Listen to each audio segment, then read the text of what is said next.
Ingeta, boko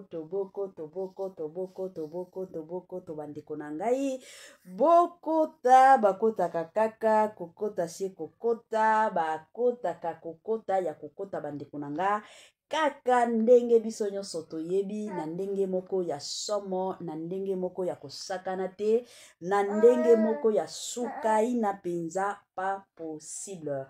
Grande est ma joie de vous retrouver encore cet après-midi sur notre chaîne toujours et encore Étoile Lune Inès TV.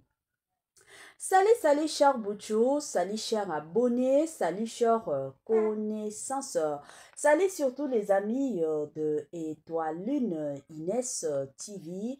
J'espère que vous allez bien. Quant à moi, je suis bien, super bien par la grâce de Dieu.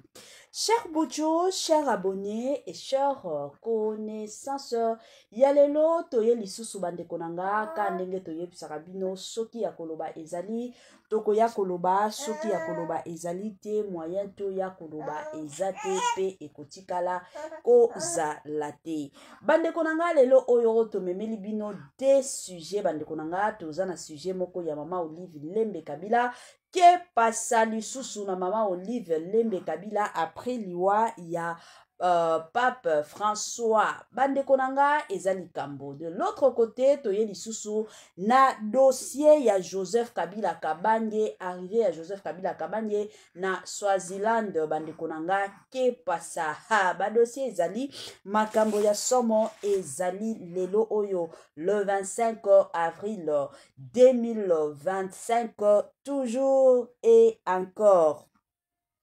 Avant to ya kokota na mozindo ya masolo na biso ya lelo, avant to ya kokota na mozindo ya makamu na biso ya lelo la famille, eko zala malamu to ya nanu ko sensibiliser bandeko na biso nyonso ya sika.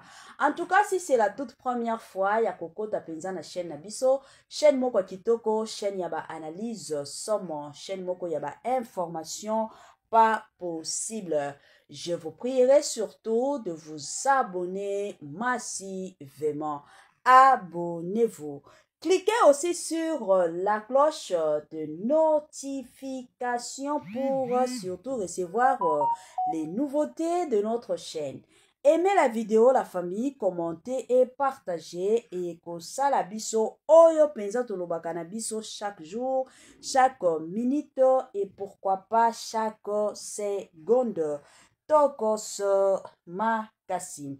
Bambote nanga na yemoko linda bukulu ya balinda. Bambote na Madame Gracia Mpoi. Na pesi bambote na Mama Lisi mpitu ya balisi. Bambote nanga na mama chérie. Mama d'amour. Mama Eugénie Zemanga. Na pesi bambote kanenge ezalaka na yemoko la parisienne ya tongo. Madame Judith Diampo Visa na ndenge moko ya kitoko pe na ndenge moko ya malamu. Bambote nanga na famille NM wana na pesi. Bambote na Franesse NM, Franciel NM et pourquoi pas Amos Kazadi na ndenge moko ya kitoko na ndenge moko ya malamu na ndenge moko ya gupenza mingi makasi. Bande konanga dossier sur dossier. Affaire sur affaire, makambo ya mama Olive bandeko na ngai. Année ya sika, solo ya sika, agrandissement des troisième jambe. Ki mobali esalakate, pe ezamukie. Mama azo sepela te na mbetu, na gavke, elamuki, feti ezongi. Ba mama ona ba problème ya mabota. Myome, fibro, trompe, kiss, règle abondante, ménopause, ata okomi na 65 ans. Mama okobota mwana, yoka bien. Dépression, maladie mentale, autisme. Ata mwana alobaka te mokulu makasi tope alalaka te tozali na solution na gavker bona loposo totikali nsima te vergete babengi nduta bouton tache 5 jours ya bamba oteli lokola lilala te uniforme tozali na gamme complète ya kopakola ya injection ya comprimé ya suppositoire esengo ezali mama olingi ovindisa tolo pe nsima sans opération benga biso na lombangu papa mama mama yo oyo otungisama mingi na maladi ya hémorroïde interne to pe externe yoka na 2 jours ya bamba omoni changement ya solo ebongo mpona bokono ya diabète AVC tension to pe obésité Gavker Golo solution perte de poids naturellement okokota salle de sport teo na kisi ya comprimé pe injection na Gavker ozongi mobimba baproduit na biso ezali 100% naturel pe esalemi na baplan na baindustrie ya Allemagne pe Angleterre na Gavker okosepela. La santé n'a pas de prix, la famille, la santé n'a pas de prix. Quand nenge toyeb sarabino, bate la santé na yo, soki okobate la santé na yo te, mutu moko te akotikala ko bate la santé na yo te. Yango eza toujours malamu en tant que mutu, omoni ke na nzoto na yo ozomi yo kabiante, benga Gavker na lombangu, aya kosunga yo na ndenge pe na système moko ya kitoko. Gavker azawana azosunga kabandeko na biso nyonso oyo bazana makambo ya oyo etali makambo ya santé bandeko nanga na ndenge moko ya kitoko pe na ndenge moko ya malamu penza mingi makasi. Ba joyeux anniversaire na bandeko na biso nyonso oyo bazo célébrer ba anniversaire na bango mokolo ya lelo. Ka ndenge toyebisaka bino ko célébrer anniversaire ezalaka toujours du pamboli. Tant de personnes baza lisusu na biso te, mais soki yo de ton côté Nzambe azobomba, Nzambe azobatela, Nzambe azana yo ekozala toujours malamu koyebaka ndenge nini ya kokumisaka Nzambe ya kotombolaka pe Nzambe na système moko ya kitoko. Yango Étoile Nines TV na équipe mobimba toye penza ko souhaiter ba joyeux anniversaire na bandeko na biso nyonso oyo bazo célébrer ba anniversaire na bango. Nos sincères condoléances na ba o nyonso baza na matanga kande tolobaka tango matanga yaka eyebisaka mutu te ke no lelo nazoyepa na bino lobi kuna nazokende epai ya bakingande. Matanga yaka na système nango na cadre nango yango bandeko nanga Étoile Nines TV na équipe mobimba toye penza ko présenter ba sincères condoléances na ba famille nyonso oyo bazana matanga na ba famille nyonso oyo bazolela bandeko nanga. Voilà.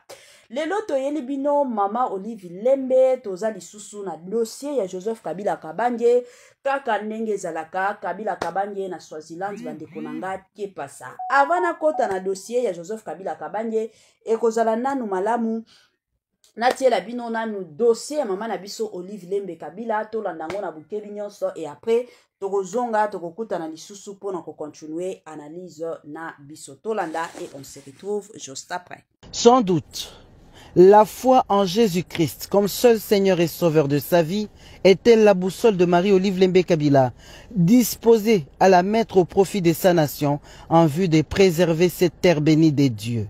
À coup sûr, la République démocratique du Congo a besoin de la protection divine pour s'assurer une marche tranquille vers le progrès.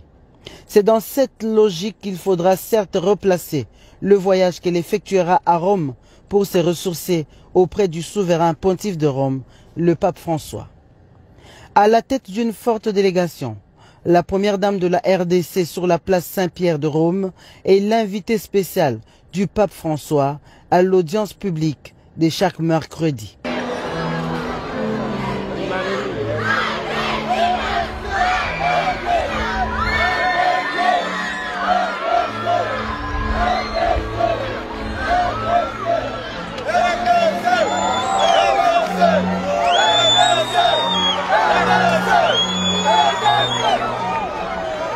À côté de sa mère Léonie Kassembe, de l'ambassadeur Théodore Mugalou, chef de la maison civile du chef de l'État, Marie-Olive Lembe Kabila assiste à la catéchèse du pape François qui, sur son trône, reçoit à la fin de l'enseignement les salutations des cardinaux. Contre toute attente protocolaire, Marie-Olive Lembe Kabila se voit honorée par l'évêque de Rome qui, ayant quitté son siège papal, marche vers elle en signe de respect pour la femme.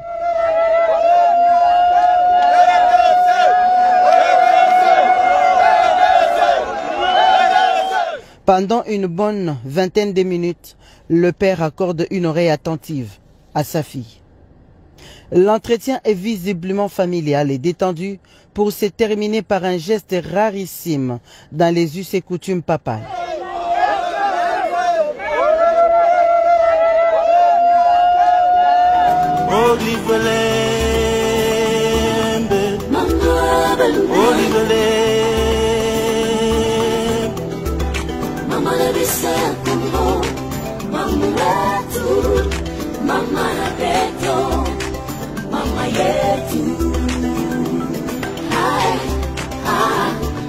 Des accolades entre le père et sa fille, qui non seulement est chrétienne catholique, mais aussi mère de la nation congolaise. À travers la première dame, le pape François a serré dans ses bras toute la nation congolaise.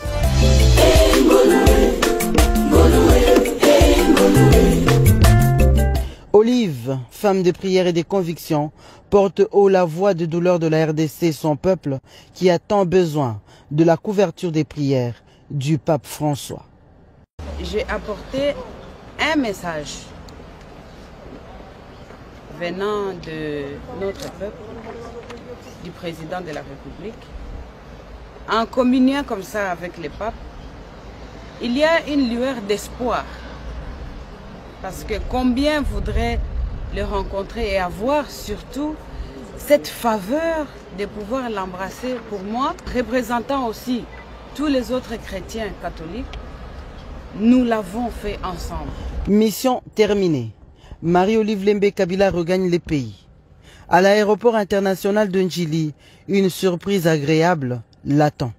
À la sortie du salon d'honneur de l'aéroport, l'époux du chef de l'État va se plonger dans un bain de foule de cette population qui, ayant suivi pas à pas son séjour au Vatican, a voulu être la première à savourer les succès de cette mission. Voilà, de retour na bandi ebele abatu toti kolanda toti koyoka bandi konanga awa ezalaki ba visite ya mama Olive oyo abandaki kosala epai ya pape François oyo auti kotika biso auti kokufa.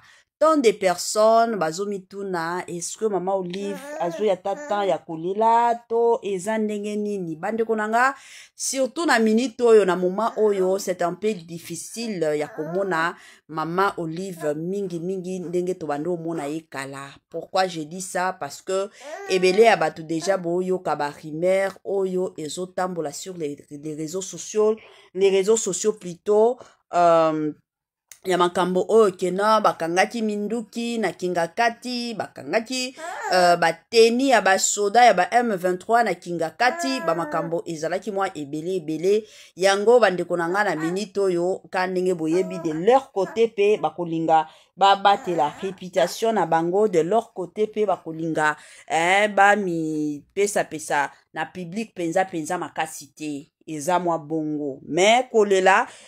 Je m'excuse, ngana lobaka kolela ezalaka te ke non, il faut kaka batu ba mona o se filmer o vanda batu nyonso ba yoka te non. Mama kingandi yango wana zolela, papa kingandi yango wana zolela te. Kolela okoti kolela ta na sese ya motema. Mutu na mutu azalaka na ndenga kolela, y a de ces personnes, il faut aganga pour que batu ba sentir que mutu kingandi azolela. Il y a aussi d'autres personnes ceux qui azolela a préféré na ya vanda kimia. Maya miso nde ezotangaka batu mosusu ezalaka nde azoyemba na koyemba oyo azoyemba nde kolela na ye mutu na mutu azalaka na ndenge na ya kolela mutu na mutu azalaka vraiment na façon na ye ya kolela eza mwa bongo mais na mama Olive toyebi biso nyonso aza mama ni mama aza mama waro en tout cas c'est tout à fait normal alela penza voire même kosala voyage ndenge bakokunda papango yepe akolinga vraiment azala alandela kaka ndenge ezalaka na ndenge moko pe na système moko ya kitoko penza mingi makasi yango ka mwa commentaire na lingaki natia awa siko na lingi natie la bino mwa video ya président ya mboka na biso non président te ex-président Joseph Kabila Kabanye autrement dit China Rambo ba mususu ba bengaka eka China Rambo Bambutu ezalaki ebele Joseph Kabila Kabanye azana Goma Joseph Kabila Kabanye akotaki na nzela ya Rwanda Joseph Kabila Kabanye boye Joseph Kabila Kabanye emataki ekitaki na bandi ba o balandaka nga nayaki kosala awa émission nayaki kotuna est-ce que vous avez de preuves que Joseph Kabila Kabange est à Goma? Bozana ba preuve na bandi ebela batu voir même dans des commentaires baloba nanga mama olobi penza kitoko biso ba congolais eloko ezobomaka biso ezake toyokaka ebele mais tolingaka kosala recherche ndete koyoka kaka oyo toyokaki ke Joseph Kabila Kabange aza na Goma directement ezalaki makambo ke non il faut ba saisir biloko na ye nyonso il faut ba poursuivre ye akende kosamba tomonaki mbutu na kote ya ba PPRD bandeko sikoyo ka le même Joseph Kabila Kabange na Goma lelo oyo Joseph Kabila Kabange lisusu na Swaziland atie ko fêter na président ya Swaziland 57 ans d'anniversaire 57 ans d'âge hein la famille boye bisanga nanu ekomi sikoyo nini Joseph aza wapi eza somo eza penza suka ina bandeko na ngai nazotiela bino nanu ba image ya Joseph Kabila Kabange ndenge aje ko célébrer anniversaire hein ya président ya Swaziland bolandango ndenge bayambaki honneur o bapesaki Joseph Kabila Kabange hein bandeko na nga makambo ezali tolandango nanu et on se retrouve juste après.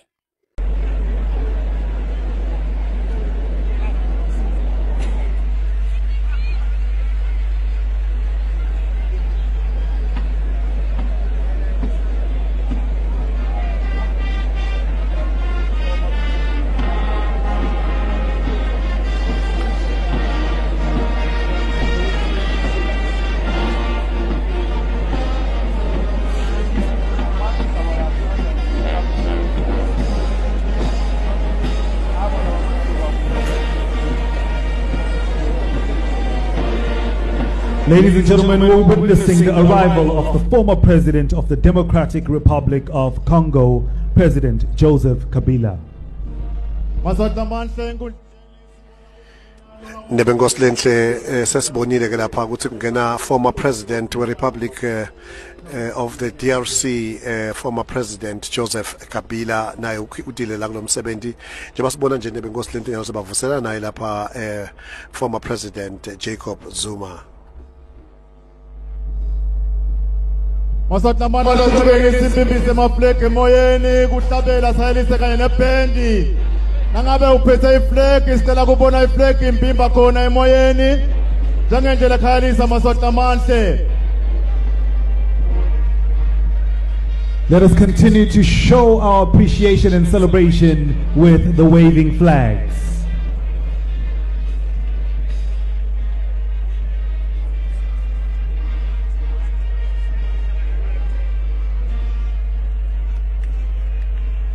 Voilà, de retour bandeko nanga na bandi ebele ya batu toti komona bien que vidéo ezalaki nango na anglais mais quand même ba image bino nyonso boyebi bomoni ndenge bayambi Joseph Kabila Kabange avec honneur ndenge bayambi Joseph Kabila kuna eza somo bandeko nangai ka ndenge na utaki kotuna bino awa na lubaki kaka biso awa toyaki tolobi Joseph Kabila Kabange ye wana na Goma shikoyo kaka lelo oyo alongwe Goma akomi kaka lelo o na Swaziland hein chers compatriotes chers congolais bolanda boyoka makambo oyo ndenge ezokendaka yango moni nga nasalaka toujours analyse na makambo oyo ezoleka na makambo oyo ya Joseph Kabila Kabange na makambo oyo keno Félix Antoine Tshisekedi eza makambo moko tango tosalaka banalise na biso na basentiment te mais tosalaka banalise selon musala ndenge esengi biso.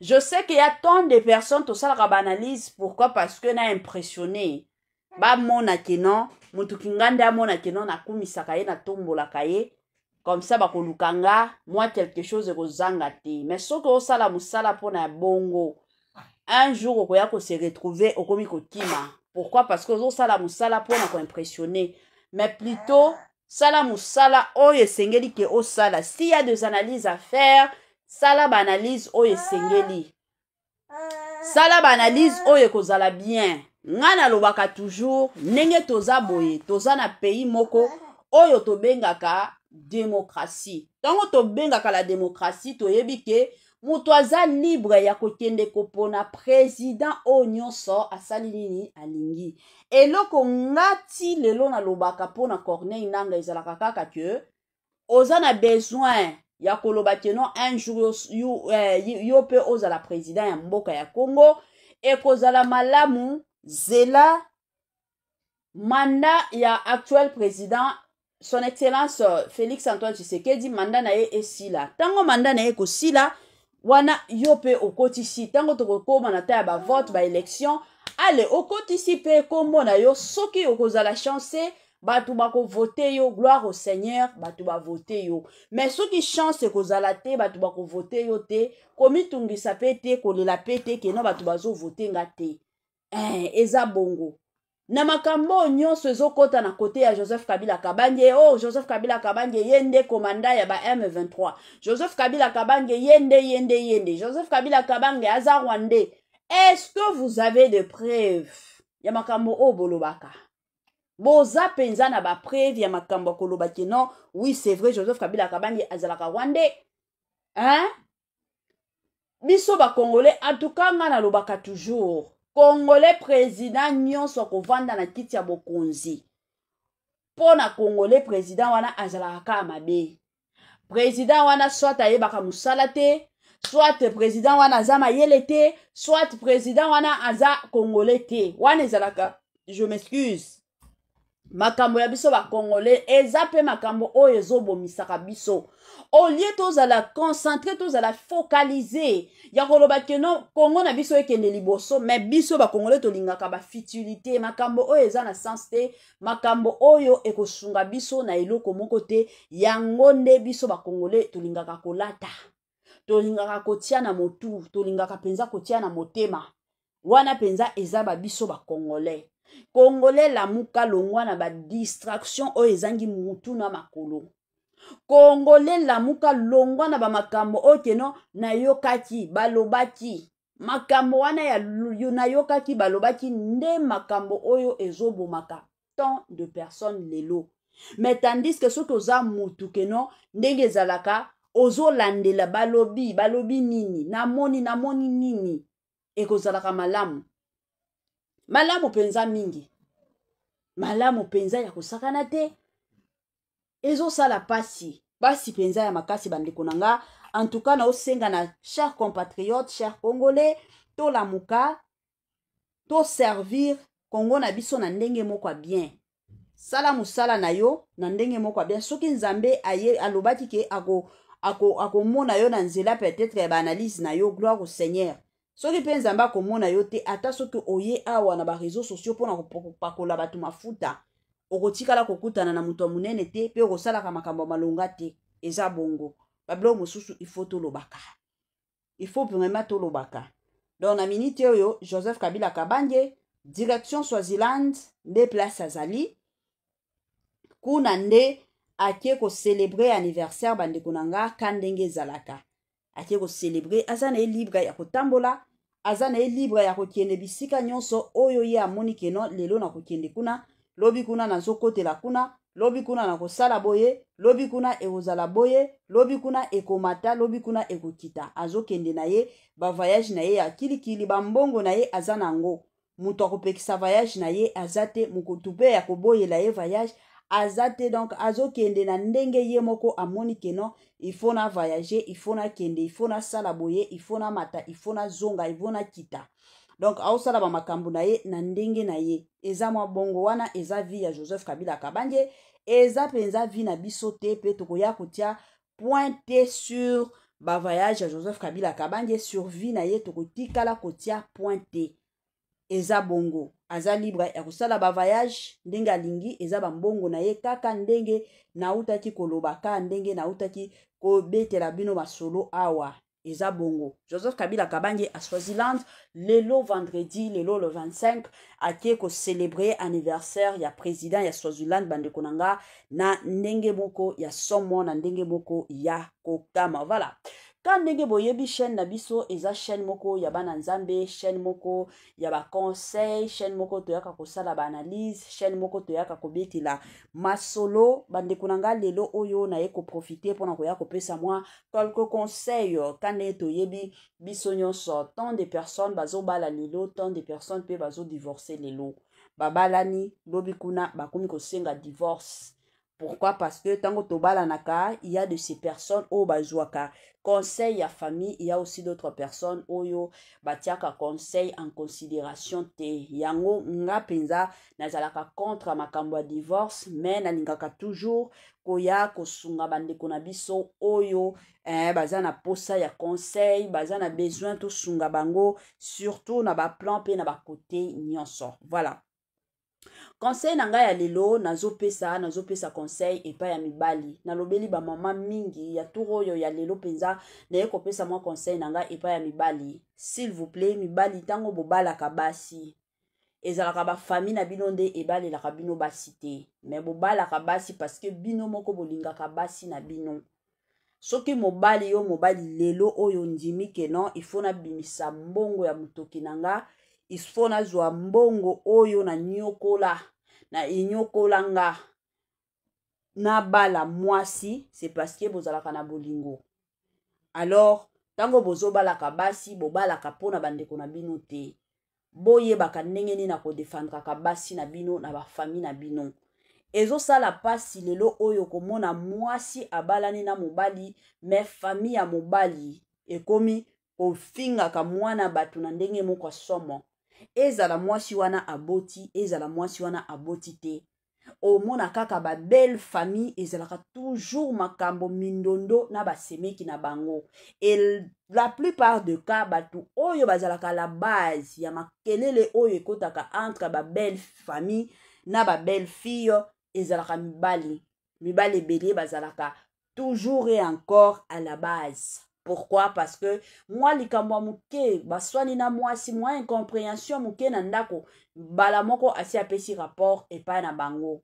Famille mobimba eyebi ke non mwasi ya ndeko na biso ya mobali azalaka mutu makasi, mwasi wana azalaka salite, mwasi wana azalaka bongo atakutu ba makambo ya koloba ke non mwasi nanga azana famille na ye, mwasi nanga azana ba camarades, mwasi nanga tozana ba parrain na pesa ba rapport wana atana ba parrain, mais komona mobali soki ka ake ko visiter pa na bango je m'excuse batu na ye kaka mwasi boni mwasi na yo wana salite matakita wana amataki akitaki wana akendaki azongaki sikotango zoloba kabiloko wana nyonso tiaka yango na mutu ke non ndenge na zoloba o nyonso ndenge na zobimisa o nyonso na kokende. Mais oyo nazotika na mutu ya bandeko nanga eza pasi pe mawa parce que un jour bango pe wakolamuka bakoya kotelema bakomi pe kolobela mwasi na yo ke non mwasi na yo aza mabe. Sikoyo yo de ton côté oloba nini? Yango lelo oyo bokomi kokotisa mbutu ya makasi entre basi na bino na ba famille na bino. Yango mobali yeba ndenge nini na kodefendre mwasi na yo, makambo ndaku na bino etali bino moko yo na mwasi na yo. Eza makambo oyo etali famille te, eza makambo oyo etali bandeko na yo te. Mwasi na yo azala mabe, mwasi na yo azala malamu, eza makambo oyo etali yo moko na mwasi na yo et puis c'est fini. Esalaka pasi yo mobali ozokende ofundaka mwasi na yo epai na bino, en tout cas ezalaka bien te. Biloko wana nga na encourageaka te, na décourageaka toujours. Yango bomona ba basi mosusu na ba belle famille basololaka na bango te, balobanaka na bango te. Pourquoi? Parce que alobaki mwasi nanga asalaki boye, sikoyo basemeki na bango pe ndenge bazalaka olie bo komprenaka na bino ke makambo ya libala makambo ezalaka ebele bango pe bakomi kofingaka mwasi ya ndeko na bango ya mobali. Ezalaka pasi pe mawa la famille ba papa en tout cas côté wana boye bandenge nini ya kodefendraka basi na bino ekozala malamu. Voilà, tokomi na suka ya moi partage na biso, permettez-moi bye bye.